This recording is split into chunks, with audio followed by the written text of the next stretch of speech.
Welcome to Rachel Skill Modeling. This is part 8 of the Star Trek Next Generation USS Enterprise NCC 1701C by AMT, and the scale is 1:1,400. In part 7, you see me closing up the hull. In part 8, I'm going to be dealing with a little bit of light bleed and tidying up some paintwork and adding a little bit of detail as well. So let's jump into this. Well, now it's dry, that's the hull closed up. It's time to check to see whether there's any light blocking need to be done, and obviously there is.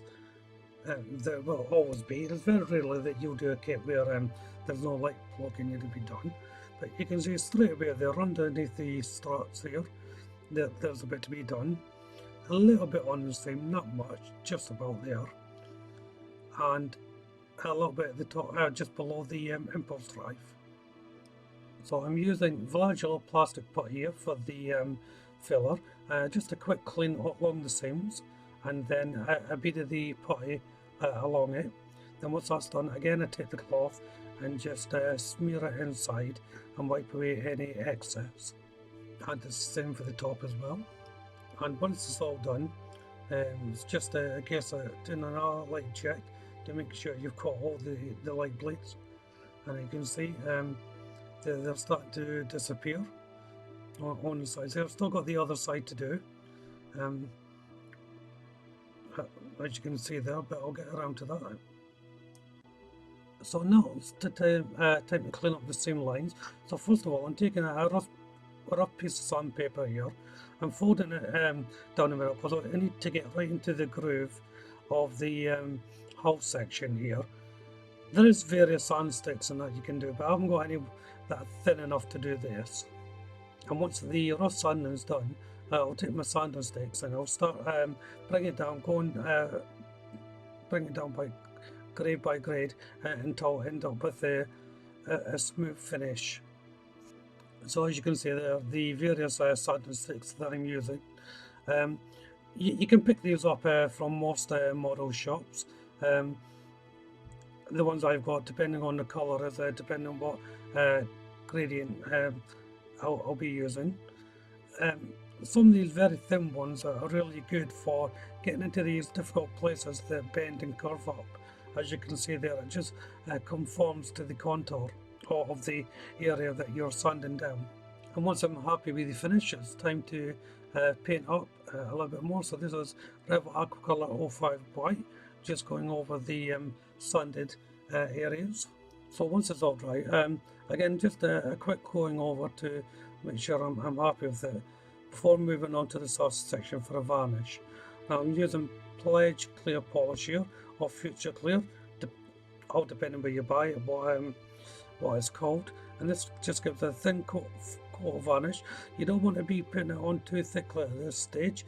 Bear in mind the windows are open, so you don't want any liquid dripping in through the windows. So it's almost like a dry covering you're putting on. It's just enough to moisten your brush, and it's the same with the hull as well. I will be putting on a few coats of this, another reason why it's only very thin coats going on initially. I'm using Tamiya's XF56 metallic grey here, and this is for the phaser banks. There's 3 to be painted on the hull, so there's 2 that go on the struts and 1 that goes underneath the main hull. Then it's time to put them in, so just a bit of cement along the groove here for the main one. Just make sure the opening is clear of any debris before you put it in. You don't want it banged up because you want it to sit in nicely, and that area is quite prone to collecting all bits and pieces while you're working on the model. So it's the side one's going on next for the strut. We'll just pull that down a bit so you can see it. So 1 on each side, obviously, and there's a small tiny little line or recess mark there for it to butt up against, so you know where it's going to go. And I'm using Revit Aquacolor 99 Aluminium for the side detailing here. Now the instructions that say it should be sort of a light cream yellowish colour. Me personally, I always prefer to put them in a sort of steel duction aluminium colour, just because I think they stand out better. Next is the banding on the edge of the saucer section, and for this you can either use the decals if your kit has any, or you can mask them off yourself. Now what I'm using here is a little tool from Infinite Models, and it's called Infinite Easy Cutting Mat, and it's quite ingenious really. It's just a board like for mica, and in it it's got laser cut tiny little grooves of different patterns on it, and all you do is lay down your masking tape onto the board and you press it in, and then if you run your knife along the groove it will give you a straight cut every single time and won't jump out the groove. So once all that's done, I take the lighter colour of the two blues and paint around the rim, but not the actual areas where I painted the aluminium.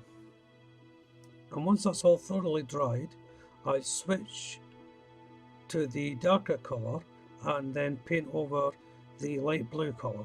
Now the reason why I do this is the light blue colour has a barrier, so when the darker blue colour goes on, it doesn't bleed into the original light blue colour. You can also use a varnish to do this as well. Make sure the paint is thoroughly dry though when it's time to removing the masking tape, and because it's such a small area, be careful as well. This is why I'm using a cocktail stick, just to lift it up a tiny bit before taking my tweezers and pulling off the tape. So if it's done properly, when the tape pulls off, you should be left with just a band of rings. Now these are incredibly small, so it's quite difficult to make out, but you can just about see it on camera, the subtle changes in colour. But make sure if you're doing it like this, that each layer you put on is thoroughly dry before you put your next layer on. That's essential if you don't want any light bleed through the tape. So next is preparing the nacelles for lighting. On the top there's a couple of little domes that have to come off that I need to drill holes into. Once again I'm using my pin drive here just to drill the holes. If you're unsure where to go, as you take off the little domes, I use my side cutters as you saw. There should be just a circular little mark left, and if you just aim for the middle centre of that, and that should give you a good location to drill your holes. And just to touch up a Revit Aquacolor 05 white, and that's just to tidy everything up before I move on.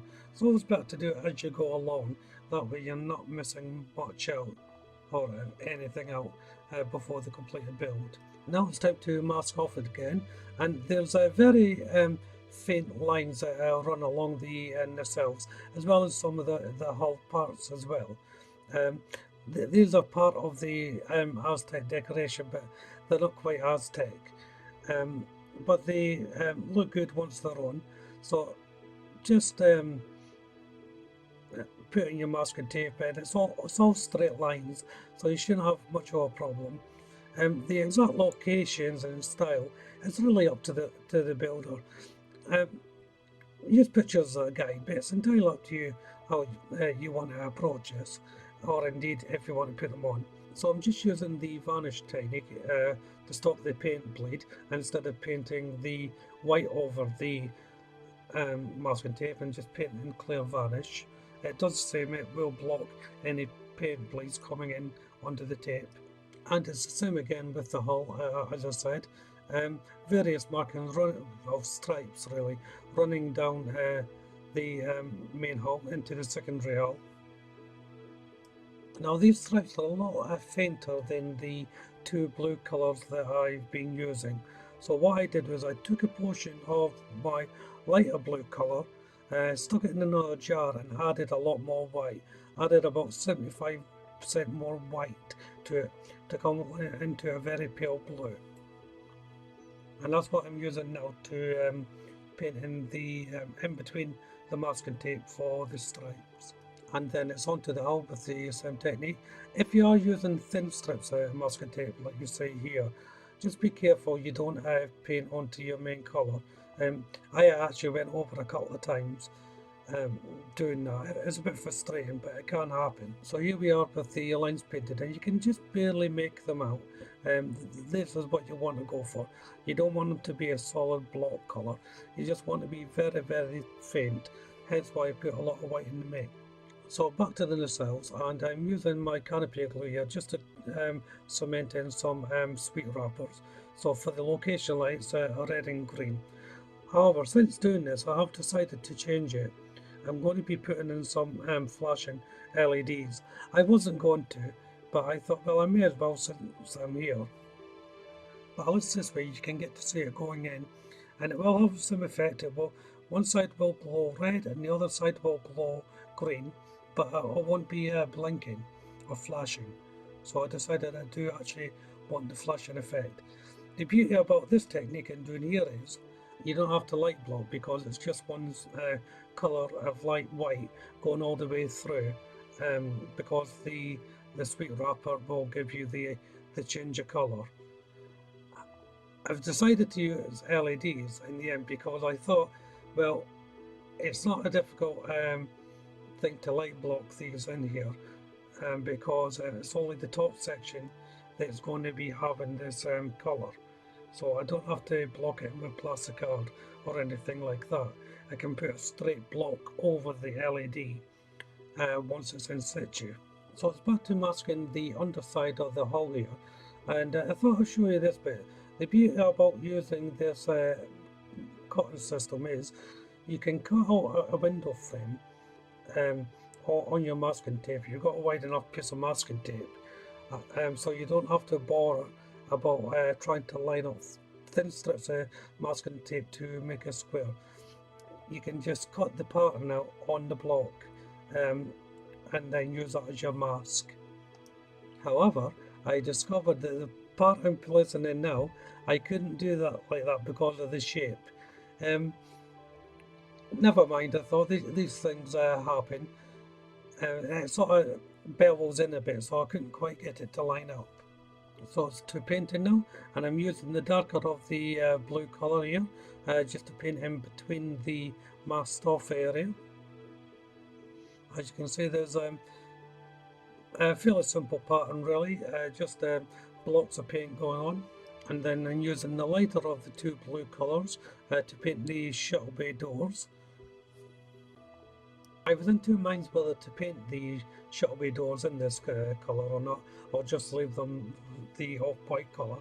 But then I thought, nah, I want to put a little bit of colour in it. And that's the beauty about these builds. You do them how you want to do them. For me, there's no right or wrong way to do them, as long as you enjoy it. To finish off the saucer section, I'm using Revol Aquacolor 15 Yellow to paint the borderlines of the I think the windows or phaser buttons, whatever they are, or on the side of the saucer section. Again, some kits have decals on them, some don't. This kit's quite an old kit, I couldn't see any decals for them, but I prefer to paint them anyway. You have more control, in my opinion, of painting them. Well, that'll bring part 8 to a close now. In part 9, I'll be working on the nacelles, putting them together, putting the lights into them, and getting them attached to the hull. In the meantime, if you haven't done so already, why don't you check the other videos for this build, or have a look at the channel. There's quite a few videos up there now that may be something that interests you. Subscribe to the channel for updates for this build, or indeed my builds in the future. Hit that like button, and of course leave a comment as well. But for now, thank you all very much for watching. Bye bye.